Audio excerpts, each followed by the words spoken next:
Here we go. All right. So, welcome to this Extinctionati podcast, episode 148. And we're going to talk about the climate narrative. So, we have some new people on the Extinctionati show today. It's Pradeep from India and Kim from Kansas. So, maybe you two could say hi and introduce yourselves to the audience. Kim, do you want to go first? Sure, I'll go first. I'm Kim. I've been talking about global warming and reading about it and studying it on my own for many, many years. And it just gets more ridiculous every year. So I think a lot of people need to spend more time researching it instead of just listening to what the talking heads are saying all the time, because they're not telling us the truth. For real. So Pradeep, you can go next. Yeah. So I'm Pradeep. I stay in Bharat, that's India, in Bhubaneswar. I used to stay in Bengaluru, and by conscious decision, I have decided to stay out the rest remaining years till we collapse in my home state. This is the state I was born in, and it's a very spiritual state, and I'm totally, so privileged to be here now. And incidentally, it's supposed to be a very backward state, but in terms of spirituality, it's right peak spirituality. And so people here have forecast the end of the world 600 years back. And generally, I spend most of my time trying to go through these YouTube videos put up by the Malika Babas. They are sadhus, who have studied these books 600 years back, written by saints. And and basically, as for myself, like I have been in research all my life, financial research and retail banking and other things. But my main interest is my own research on society, etc. and all. So in this process, I started a blog back in 2010, and most of it were also ideas on which I used to write during my 20s and even during 2000. So basically, I have written a blog called New Grammar of Life .blogspot.com.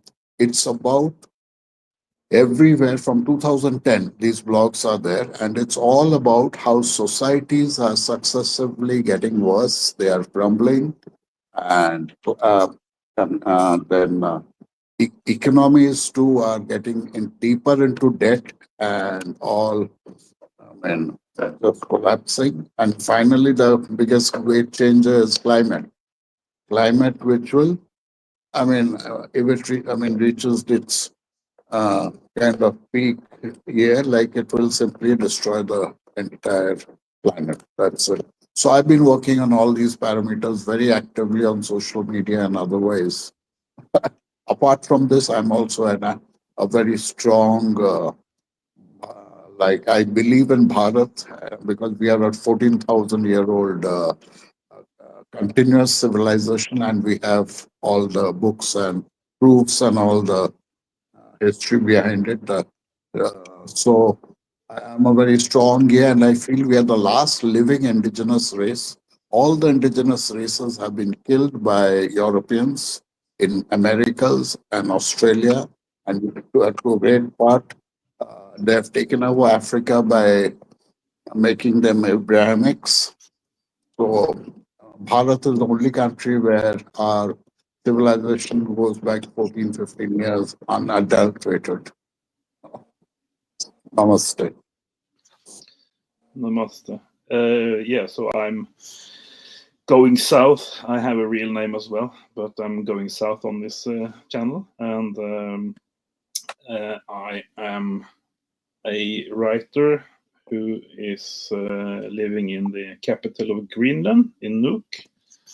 And we had the last bit of snow last night, and we're going into spring little by little now. It's kind of like Easter kind of weather and feel to it. So I have a little prepared intro to the climate narrative topic, and I don't really like reading from a text on a show, but it's kind of too much to remember, right?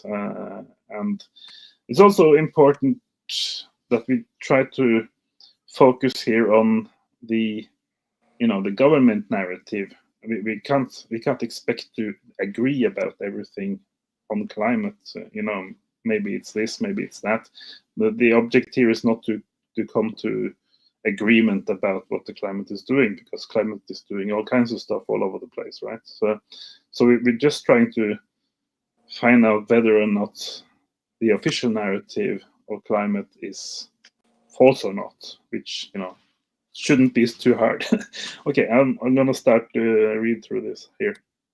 So this is the climate narrative episode. My kind of ambitious plan for this episode is to look at the climate narrative from two or more different angles, momentarily uniting the bitter enemies of the so-called climate debate for this purpose only. Now, the plan requires a certain amount of discipline and respect between our participants. No one should expect agreement on all points with regard to the climate, obviously, but we can hear each other out and express our particular point of view, thereby embracing the lost art of conversation. Yay, conversation. By focusing on the climate narrative, which large amounts of people agree is faulty, maybe even a hoax, we can learn more about this narrative and the power behind it. So in this light, I shall describe myself as a lifelong observer of the climate narrative and the forms it takes. Where I'm no expert on climate, I may perhaps be considered an expert on the climate narrative, simply by observing it over so much time. So, tipping points. The case of tipping points is very illuminating. The concept is simple enough. The glass at the edge of the table is tipping over. Once it has tipped, it falls to the ground, empties its contents, and smashes to pieces. For many decades, the climate narrative applied the tipping point in its storytelling, because it served its purpose at the time. Stir everyone up. This is very concerning, blah, blah, blah. We now see the flip side of that argument. They're now trying to walk it back, saying it's much less irreversible. It doesn't matter if we cross them, and there never were any tipping points anyway. The argument served its purpose. It's now past its use-by date, most likely because, according to its own logic, that is, the logic of the climate narrative, we're there where the closing window has closed, the glass is tipped, and there's nothing we can do about it. Or as Salon magazine put it, it's no longer motivating people for climate action. So we're seeing the alleged climate science being generated to fit the narrative. Now, does that remind you of something? We'll stay with tipping points for just a tiny bit longer. As the Paris COP meeting in 2015 created the 1.5 and 2C concept, the logic of tipping points was strangely absent. In this case, it wasn't useful to the climate narrative. 2C was what the elites were able to agree on. Don't confuse me with science. So, leaving the science out of it completely, the useless Paris Agreement now says nothing about the tipping point, maybe being closer to 1C or 0.5C. Who knows, right?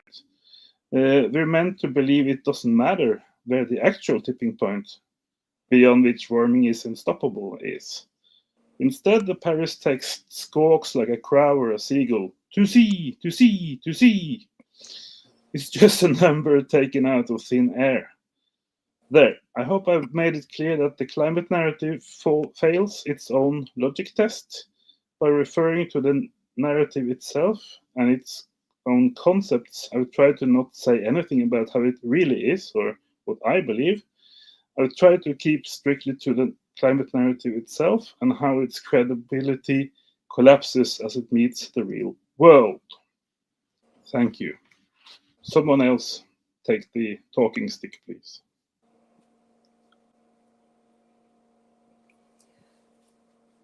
He came up with several things that it's hard to isolate it down into just one idea. But one of the things that bothers me most about the narrative itself is the fact that it starts from a place where lies have already been proven. What I'm talking about is way back in the early part of the 20th century, late part of the 20th century, they were predicting the world would end in 1998, and then in 2005, then it was 2020, and it never has. And everything that they throw out there has been proven to be an exaggeration, to be friendly, but none of it is really accurate. And they pick and choose things that they want to talk about. One of the things that I came across when I was planning to be here was the ozone. That was something that became fairly clear. Its own existence is relatively recent, but they don't know how long it has even been there. They just found it. And so they start studying the ozone from that particular place, but they have no idea, none, how long it was there before. They tried to measure it, and they went off, and then they said it was fluorocarbons, the spray can stuff, and made everybody quit using it. But it still grows and ebbs and flows, ebbs and flows. And now the most recent thing about the ozone is they're blaming its growth on the Tongan. Do you remember that big volcano that blew up in the South Pacific? Okay, it triggered a tsunami and a sonic boom that twice around the world, that went around the world 2 times. And it affected the ozone 2 years later. And so what I'm getting at here is, can't this also be something that is, they don't know what they're talking about, but they're trying to use it, like you said, to scare everybody. And it's not a thing. Am I being sensible? No. Okay, what do you think? Absolutely. I think they're kind of, grasping at straws, or what you say in English.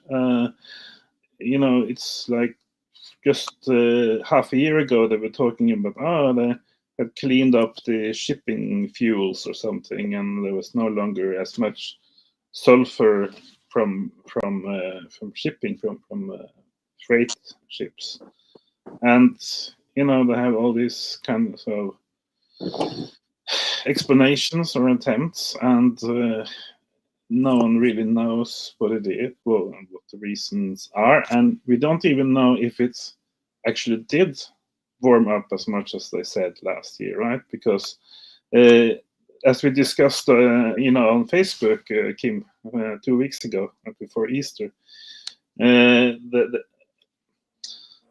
they only have a certain amount of measuring points for the ocean, for instance, and then they extrapolate, and they have these computer models that say, but if it's this warm in this bay over here, then certainly the whole side of Pacific Ocean is this warm, and they have like maybe 4,000 points or something, and only a few of those points are at the surface level, and still they say that, yeah, we know exactly how warm the global ocean surface is all around the planet. It was just a few years ago, Scottish scientists detected 91 volcanoes under the ice sheets in Antarctica. They didn't know those things were there, and they're active. And now they're finally admitting that the water there's ice under Antarctica that's melting. NASA was the one who said, no, that can't possibly be why the ice sheets are melting. 91 volcanoes, within like 100 miles of a continent, and the chain runs under Antarctica. So Antarctica is melting from below and from the side. The oceans flow through there, and they talk to each other. They mix up, that. How can they? like you were saying, extrapolate the entire temperature of 75% of the Earth based on maybe a dozen points of where they get their information, when they're not even considering things like the underwater volcanoes in Tonga and things that are going on all around the world. And they pick a spot and put them all together and come up with pure nonsense. Really? Yeah, that was what I was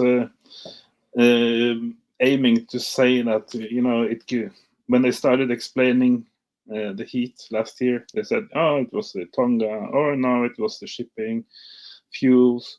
So the third option is basically that it didn't warm. It didn't have that huge warming signal. They might theoretically at least have faked or misunderstood those data. So it's like if you're at a stage in civilization where you can no longer trust government or the official narrative, then we don't. First of all, we don't really know what we are trying to explain, because was the effect that we were told happened really happening? That's kind of how deep we have to start. Pradeep, please save us here. You must have some answers. See, basically, like as we have seen over the past 5, 10 or more years, uh, there were fewer parameters on which we were tracking climate, like one was CO2, heat, temperature, and very few. If you look back 15 years. And now what is happening, this entire gamut, I think we have about, in climate alone, around 30 to 40 tipping points are there. Various, if you just, you don't get into a strict, whether it's cause or effect, but basically they all become tipping points at the end. And so with safely 30 to 40 of them, and as we have seen last 3 years, especially since COVID, I think all these parameters are just the rate of increase is very scary now. It's getting fairly into on almost exponential kind of year. So I think there's not. And I'm trying to give a holistic view of this whole thing. The governments, they should have a role. They should have plans for. They should tell the public. Oops. Yeah, Pradeep did tell us about a storm that was over his area, so maybe Maybe he lost maybe we're power. seeing the effect. No, there he Wasn't is. clear. Is he saying that the all these changes are inevitable because they're natural, or is he saying that these changes are from human activity? Yeah, I think what he's saying is that because of the nature of the things he is talking about, they are self-reinforcing. So if they, like a snowball coming down the slope, right? It gets bigger and bigger because it includes more and more snow as it rolls down. And so what one interesting argument that a lot of people share with me is that at this stage today, 2024, nature itself is causing more of the problem than what humans are contributing. Yeah, I believe that. And the official narrative, the climate narrative, is always about, oh, this is in our control. We are what you call we are all powerful. We can, if you just vote for our party or whatever, we're going to, like Jill Stein said in an American election 8 years ago or something. Vote for the Green Party and we will stop climate change. Yeah, right. That's going to happen.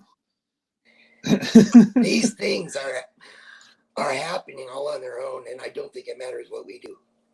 No. Short of a nuclear bomb, that would really mess things up. Mhm. But just by living our lives day to day, I really think Mother Nature has us all battled. Okay, Mhm. she's doing more. That's very interesting, because that's kind of where I've come to as well. You know, from probably a very totally different path than you have walked in your life, right? Yeah, So because I used to be kind of a climate activist when I was a teenager, like, you know, like Greta Thunberg and stuff, right? So I've gone the that way, and come to a. I never trusted the climate narrative, you know, because I noticed that the politicians were always lying about they would the control. move the goalposts. Yeah, yeah, they were always lying about the control part of "we're going to fix it" argument, right? So they say, "Oh, you know, we're going to do blah blah blah blah," and they never do what they promise to do. You know, they break the promises all the time, and then they come back 20 years later and say, now we have 10 years, when they even had said they had 10 years. You know, 10 years was the deadline 20 years earlier. You know, so that's like minus 10 years, not 10 more years. You know, so the only thing we know is that we cannot trust them whatever, right? Well, especially when a lot of them are really have become quite wealthy off the notions and off their own Mhm, ideas. You know, mhm. Al Gore for one. I mean, everybody knows him. And when they're making, I've always kind of, this is oversimplified, okay, really. But what I've kind of seen, the way I've seen things is that they needed to come up with a way. Oh, are you there? No, I'm here. Yeah. They needed to come up with a way to make money for the global elite to begin to take over as much of the world as they could, but they needed something common to tax in order to get that money. And the common thing was air. I mean, everybody's got air, right? So you go in there and you figure out a way to tax the very air that they breathe. And that's what they did. And that's really what this is all about. The globe is going to change. It always has and it always will. And they could say that humans are making it faster. They don't know that. And that's what you were saying. They don't know anything. They just kind of just throw it out there and see what sticks, you know? Oh, Welcome back. I'm Hey, sorry. Like I think there's some problem at my end. We had some severe storms today, and this Hey, power. welcome. Oh, I'm so sorry. Like, I would love so to have it. should I carry on what I was trying to say? Yes. Yeah, please do. Acha. So basically, like now the tipping points are much more, and plus the rate of acceleration has gone beyond all year in the last couple of years, I would say. And as it looks, I mean, certainly there'll be food grain shortages in another couple of years, and so on. I mean, and then just to give one example. So, uh, I mean, so I think like the climate groups like us, what is our role in this? I mean, like, how can we contribute to uh, making the landing soft? You know, like there is going to be a hard landing. I mean, because society is not prepared. I'll tell you the very basic thing. I was telling my wife today, like, we had this power issue for about 1 hour, and we have been using this house for about 6 years. We spend here 3, 4 months a year, and we've never had it. And so I said, like, from now on, why don't we start practicing living without electricity in our house at least once a week? Just practice, That's because I not a think bad idea. Really. we need to practice for. Oops. We lost him again. Whoops. Okay. Well, he's trying to come back anyway, so it's not like he doesn't like to be here. So that's a good thing, I guess. It got real Yeah. got real cold here You in February. And of course know, it was the coldest 2 weeks of the year. And at the beginning our furnace went out. and they needed 2 weeks to get us the new furnace. So Oh God. we were freezing. I'm telling you, it was cold in here. I have a fireplace, but we had no furnace and very cold for 2 weeks. And like he said, I was practicing living a little bit cooler house. And that just all by itself was very hard. People have no idea. And I kind of thought of it as a practice run. So how to stay Yeah, warm. we had a week or two with no power here in Greenland, in winter. That's a couple of years ago, but you can imagine when you have no, and we thought that the central heating in the building would still work without power. Turned out it didn't work because a tiny part of it needed electricity, right? So absolutely no heating at all in the midst of winter in It's so Greenland. cold. It got down to This like was 40 in the house. and also we actually had to make coffee, to heat water for coffee on the camping stove because there was no power on the stove. You had to go outside.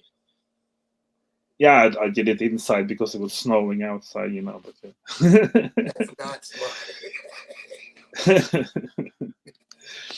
No, but what Pradeep was saying, I think the maybe the worst consequence of the climate narrative is that they are telling farmers all over Europe and I think Canada and America to stop doing it, to stop farming vast areas, and that is supposed to solve or to alleviate the situation, and it isn't. It's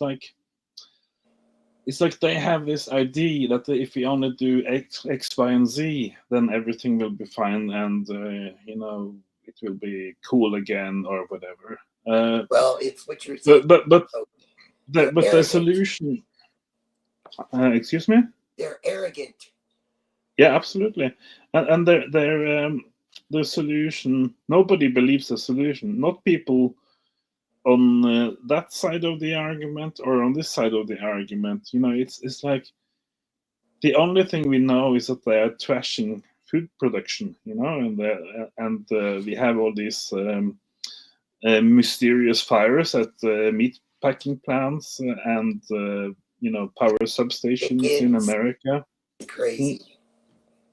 So it's kind of craziness, and there's sort of never any answer from the FBI or whatever.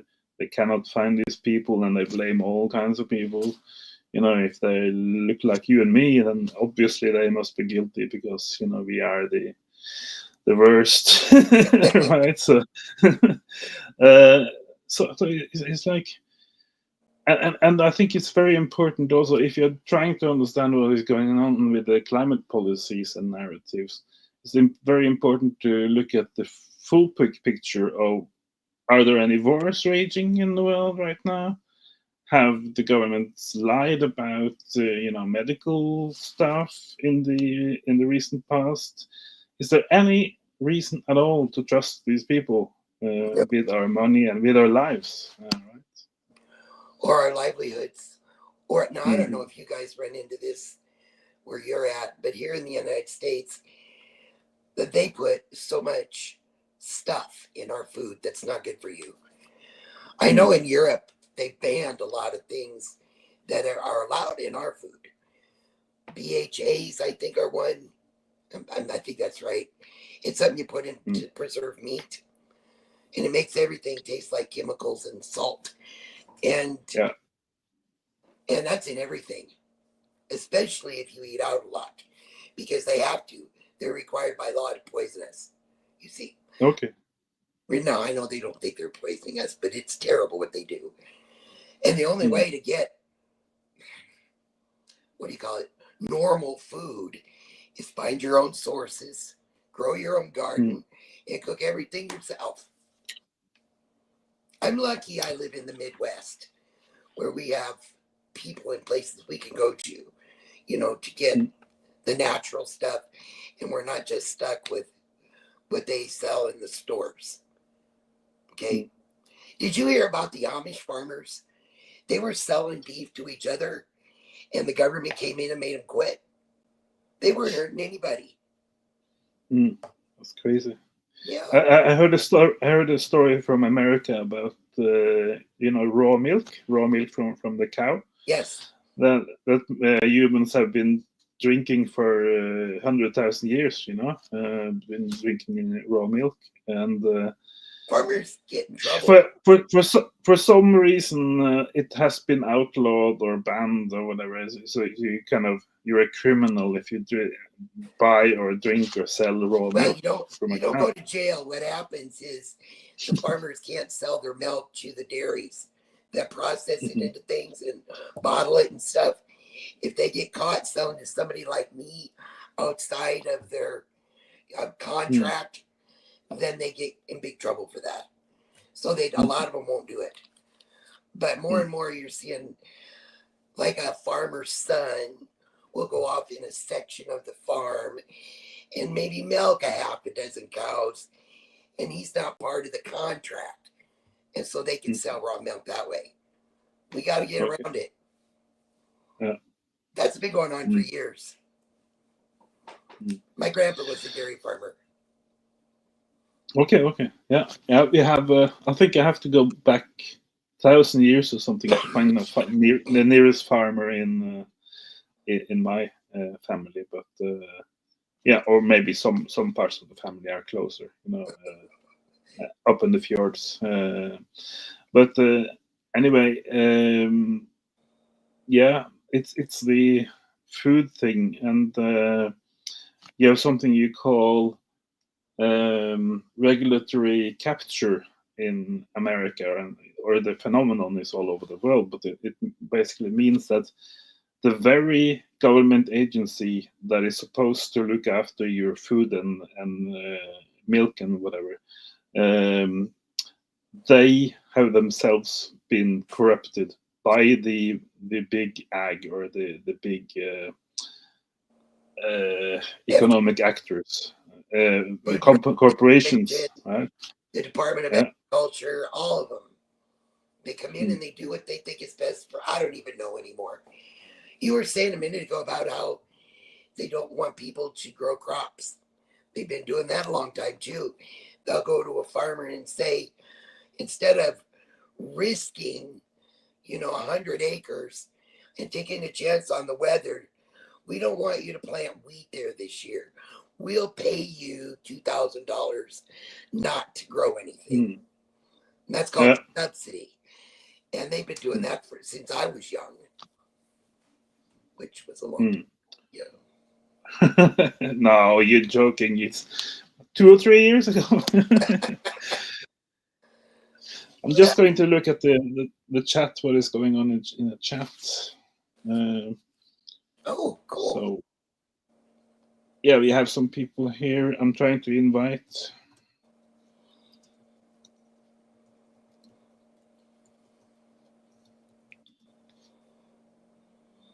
Why can't it remember the link that I have in the copy memory? That's very strange, I think. In order to talk to you, I have to be on an iPad. I'm not familiar with how to run it, so don't ask me. No, I have to go on the iPad to chat with the stream. So yeah, so maybe going back a bit to the climate topic again. So I've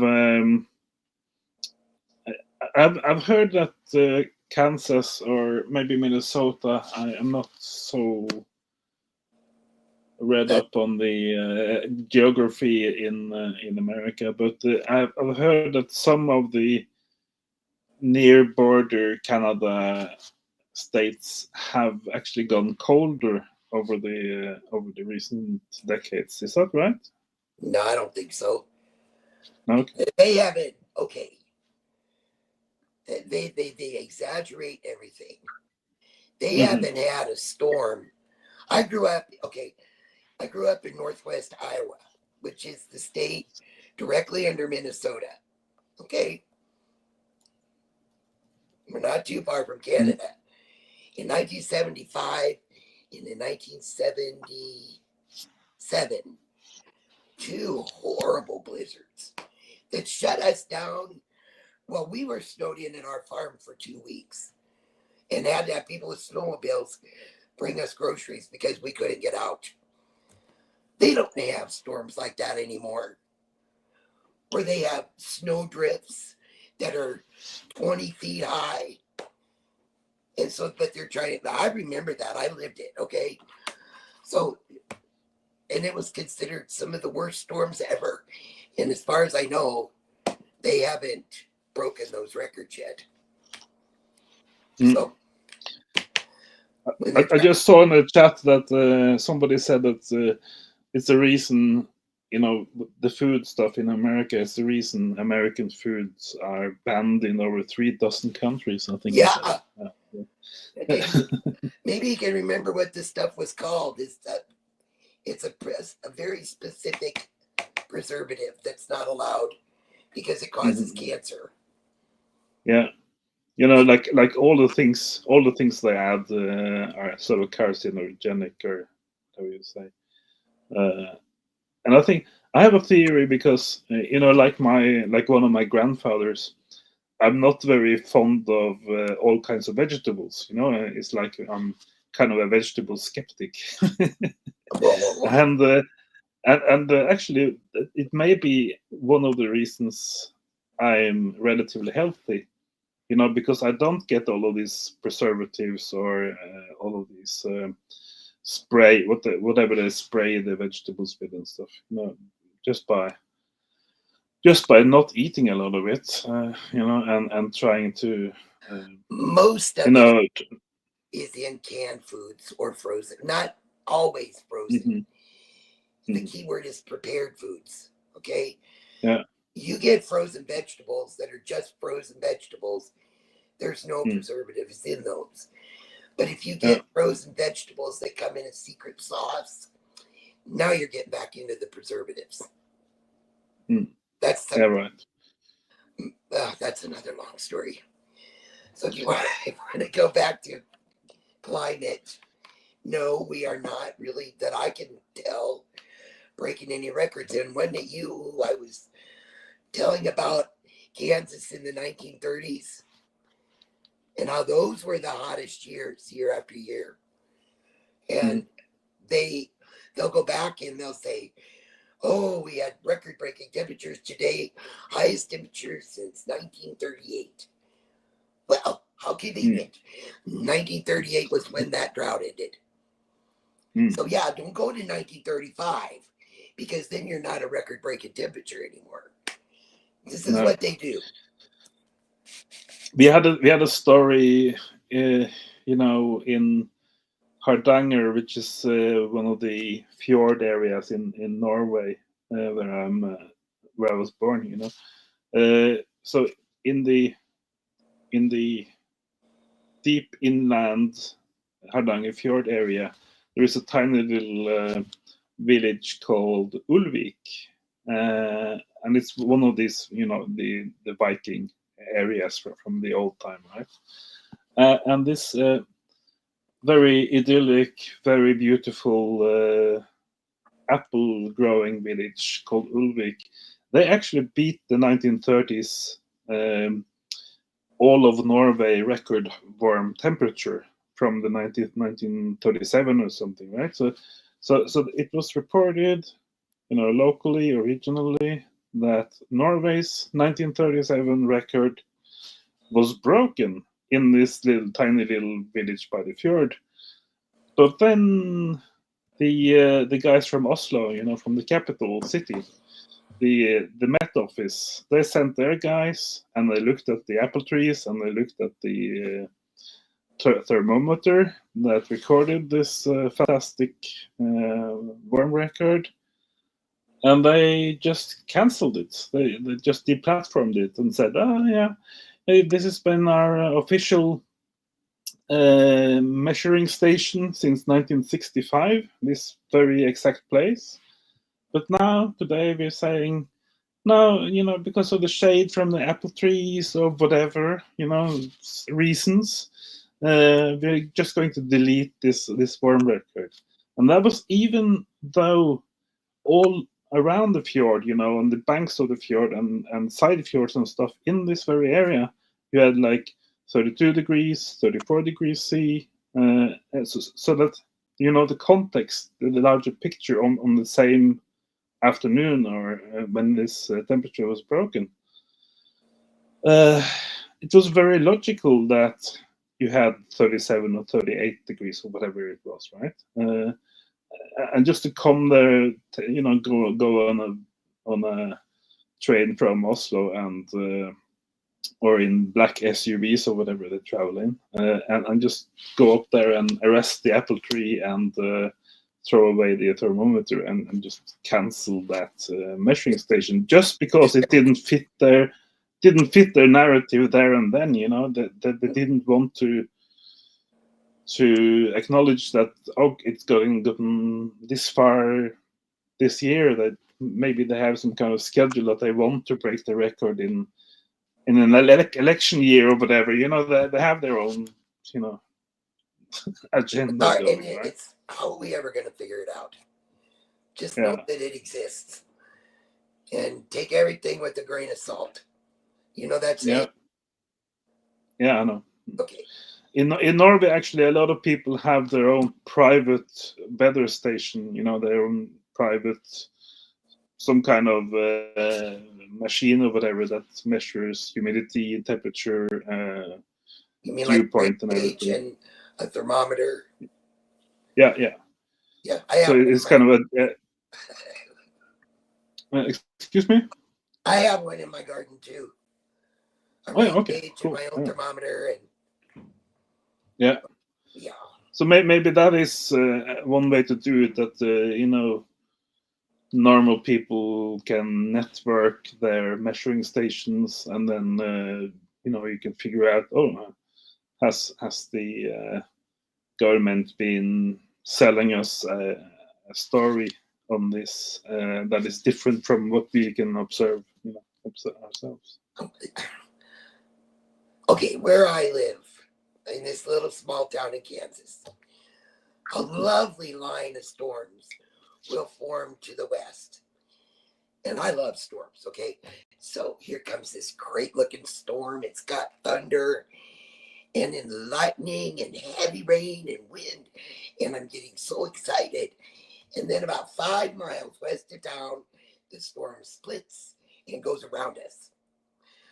So this little town would not be a good place to measure rain, okay? Because that happens so much. Don't ask me why. Somebody isn't living right here. And I don't know. That's what when my objections to these hit and miss weather stations is how many places are like where I live, where the weather breaks, it goes around, or other places always get hit over and over and over. It could be flooding 20 miles from here, and we're in a drought. That's the Midwest, okay? Maybe it's like that in places.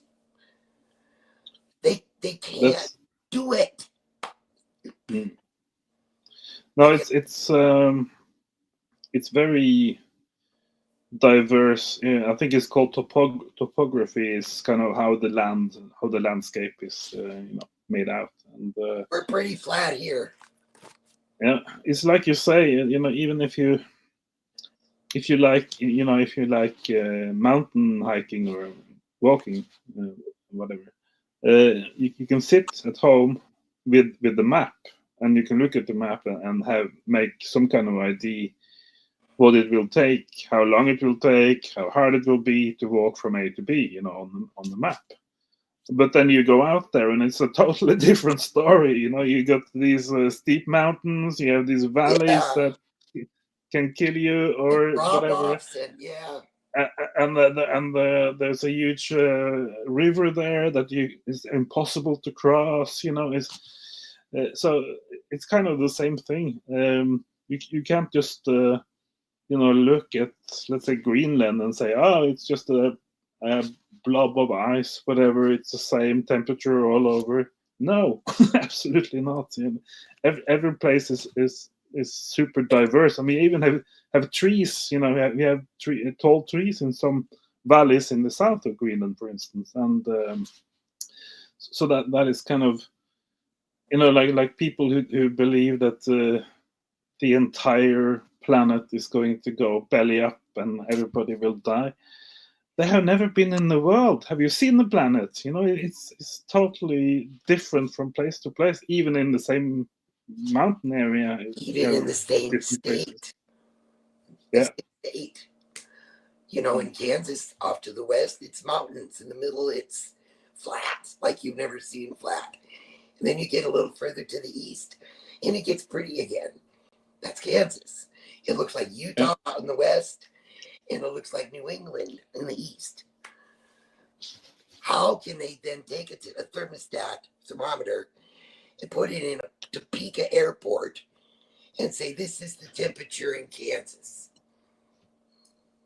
Yeah, no, you can't. You can't. So totally. I'm afraid I'm going to have to sign off here. My hour's up. So, yeah, I think we're pretty done for now. I will try to come back with another show next Sunday, and I will send you an invite. And I want to thank you very much for coming on. And you know, people make these enemy images of each other, and I didn't find you scary at all. I didn't find your views crazy at all. It's you know, it's kind of skeptical. We have to be skeptical after all the things we've been through, right? And if people listen, you find out why we're skeptical, you know? Yeah. We don't just absolutely. wake up and decide to be skeptical the rest of our lives. Not all of us are that. There's a reason. There's reasons, yes. Yeah. It was great talking to you today. Okay. Thank you very much, and see you later, Kim. Okay. Thank you. Bye-bye. Nice day. Bye.